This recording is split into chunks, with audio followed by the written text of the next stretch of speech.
एक समय की बात है, काफी घना जंगल था। जंगल में बारिशों का मौसम आने ही वाला था।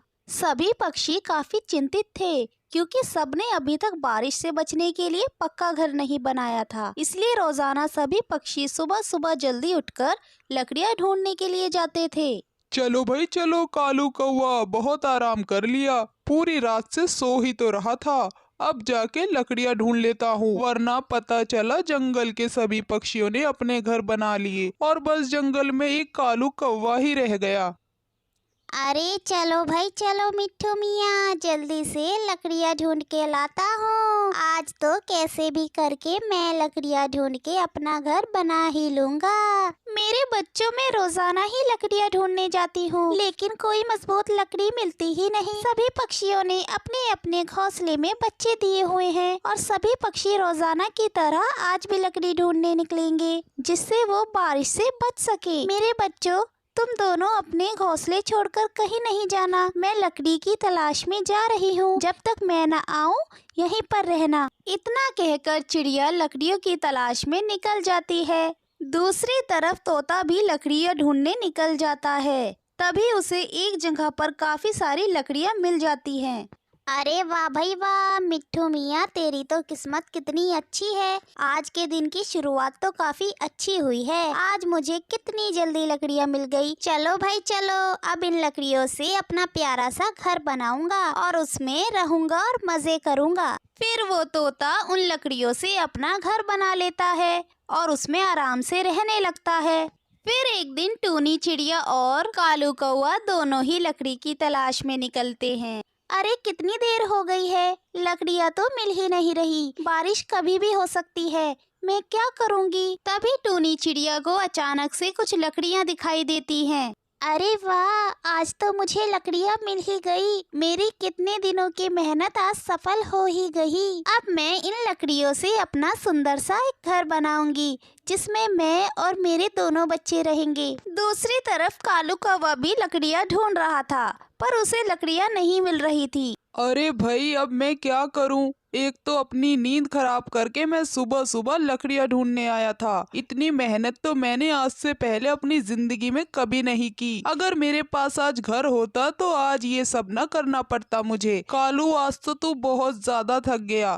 तभी कालू कौवे की नजर टूनी चिड़िया पर पड़ती है। अरे टूनी चिड़िया को भी लकड़ियाँ मिल गई हैं। हर किसी पक्षी को लकड़ियाँ मिले ही जा रही है, पर मेरी किस्मत तो मेरे नाम जैसी हो गई है। मेरी मेहनत का फल मुझे अब तक नहीं मिला। मैं तो कब से मेहनत कर रहा हूँ। ये क्या हो रहा है कालू तेरे साथ? कालू, अब बहुत कसरत हो गई। अब मुझे अपने शातिर दिमाग का इस्तेमाल करना होगा। तभी कालू कौवा एक योजना बनाता है। अरे हाँ, ऐसा करता हूँ, टूनी चिड़िया से सारी लकड़ियाँ छीन लेता हूँ। अगर ज्यादा बोली तो इसे अपना चाकू दिखा दूंगा। फिर कालू कौवा टूनी चिड़िया के पास आके बैठ जाता है। अरे टूनी चिड़िया, तुम यहाँ मेरी लकड़ियों के पास क्या कर रही हो? अरे कुछ तो शर्म करो, मेरी लकड़ियाँ चुरा रही थी तुम। अगर जंगल में ये बात फैल गई तो तुम्हें इस जंगल से निकाल देंगे सब। ओरे कालू कौवे, तुम झूठ क्यों बोल रहे हो? ये लकड़ियाँ तो अभी अभी मुझे मिली है। मुझे पता है तुम बहुत शातिर हो। तुम्हें लकड़ियाँ नहीं मिली होंगी। तुमने सोचा टूनी चिड़िया को बेवकूफ बना के उसकी लकड़ियाँ हड़प लेता हूँ। कालू, ये लकड़ियाँ तो तुम्हें मिलने से रही।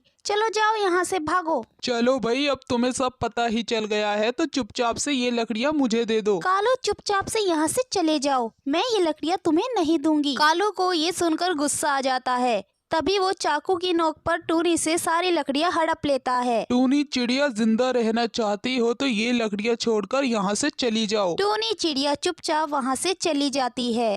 अब सभी पक्षियों ने अपने अपने घर पक्के कर लिए थे, लेकिन टूनी चिड़िया को लकड़ियाँ नहीं मिल रही थी, जिसकी वजह से उसका पक्का घर नहीं बन पाया था। फिर एक दिन जोरदार बारिश शुरू हो जाती है। सभी पक्षी अपने घरों में आराम से रह रहे होते हैं। टूनी चिड़िया के पास घर न होने की वजह से टूनी चिड़िया अपने दोनों बच्चों के साथ भीग रही थी। अरे अब मैं क्या करूँ, बारिश शुरू हो गई है। अगर इसी तरह बारिश होती रही तो मेरे बच्चे बारिश में भीगकर बीमार पड़ जाएंगे। मुझे अब कुछ न कुछ तो करना ही होगा। फिर टूनी चिड़िया की नजर एक दरख्त पर पड़ती है, जो दरख्त बीच में से बिल्कुल ही खाली होता है।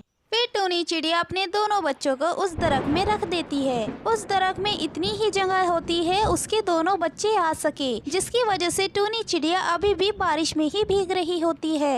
फिर पूरे 1 दिन बाद बारिश रुक जाती है। टूनी चिड़िया बारिश में भीगने की वजह से काफी बीमार पड़ जाती है, इसलिए वह उड़ती उड़ती उल्लू वैद्य जी के पास जाती है। टूनी चिड़िया जब उनके पास जाती है तो वो देखती है कि उल्लू वैद्य जी एक बड़े से स्ट्रॉबेरी के घर में रह रहे हैं। टूनी चिड़िया भी उस घर में जाकर बैठ जाती है। अरे टूनी चिड़िया, तुम तो बहुत ज्यादा बीमार लग रही हो। उल्लू वैद्य जी, मैं बहुत ही ज्यादा बीमार हूँ, मेरा इलाज कर दीजिए। टूनी चिड़िया, लगता है परसों रात जो बारिश हुई उसमें तुम कुछ ज्यादा ही भीगी हो, इसलिए तुम बीमार पड़ गई हो। क्या तुमने इस बार अपना पक्का घर नहीं बनाया था? उल्लू वैद्य जी, इस बार मैं अपना घर नहीं बना पाई। मैंने बहुत लकड़ियाँ ढूंढी मगर इस बार मुझे लकड़ियाँ नहीं मिल पाई और बहुत ही मुश्किल से मुझे लकड़ियाँ मिली थी। लेकिन उस कालू कौवे ने चाकू की नोक पर मुझसे वो सारी लकड़ियों को छीन लिया। अरे टूनी चिड़िया, तुम एक काम करो, मेरे पास एक जादुई पानी है, तुम वो दवा वाला पानी किसी भी फल वाले पेड़ में डाल देना, तभी तुरंत ही पेड़ का एक फल काफी बड़ा हो जाएगा। फिर तुम उस फल को अंदर से खोखला करके उसे अपने घर की तरह बना लेना और उसमें अच्छे से रहना। तभी टूनी चिड़िया उल्लू वैद्य जी से वो पानी लेकर चली जाती है। फिर टूनी चिड़िया वो पानी एक सेब के पेड़ में डाल देती है। तभी उस पेड़ का एक सेब काफी बड़ा हो जाता है। फिर टूनी चिड़िया उसे खोखला करके उसमें रहने लगती है और एक प्यारा सा घर बना लेती है। अब अगले दिन फिर से जंगल में बहुत तेज बारिश हो जाती है और बारिश इतनी तेज होती है कि सब पक्षियों के घर तूफान में उड़ जाते हैं और अब सब पक्षी बारिश में भीग रहे होते हैं। पर वहीं दूसरी तरफ टूनी चिड़िया आराम से अपने सेब के घर में रह रही होती है। वे सभी पक्षी टूनी चिड़िया के पास आके बैठ जाते हैं। अरे टूनी बहन, तुमने इतने बड़े सेब का घर कैसे बना लिया? हम सबके घर तो तेज हवा की वजह से उड़ गए हैं। हम सब ऐसी बारिश में बहुत बीमार पड़ जाएंगे। मुझे तो कुछ समझ ही नहीं आ रहा कि अब हम क्या करें, कहाँ जाएं?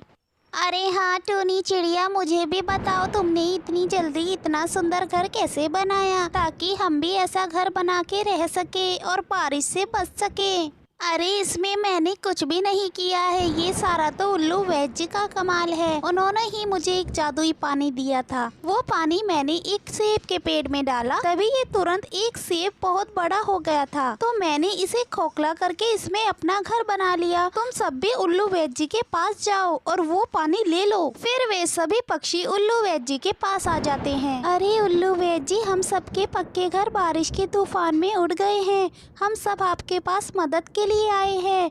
आपने जो पानी टूनी चिड़िया को दिया था वो पानी हमें भी दे दीजिए ताकि हम भी अपना घर बना ले। ठीक है, मैं तुम सबको वो पानी देता हूँ, मगर इस कालू कौवे को नहीं दूंगा। ये कालू कौवा बहुत ही ज्यादा दुष्ट है और बुरा है। इसने टूनी चिड़िया की सारी लकड़ियाँ चाकू दिखाकर छीन ली, जिसकी वजह से टूनी पूरे दिन बारिश में भीगती रही और बहुत ज्यादा बीमार पड़ गई थी। अब ये बारिश में भीगेगा तो इसे भी अकल ठिकाने आएगी कि इसने टूनी के साथ बहुत गलत किया था। फिर वो सभी पक्षी उल्लू वैद्य जी के जादुई पानी से फलों का घर बना के उसमें रहने लगते हैं और दूसरी तरफ कालू कौवा बिना घर के ही रह जाता है और उसे एहसास होता है कि उसने टूनी चिड़िया के साथ बहुत ही गलत किया था। अब वो बारिश में भीगता ही रहता है, बाकी सब अपने घर में मजे ले रहे होते हैं।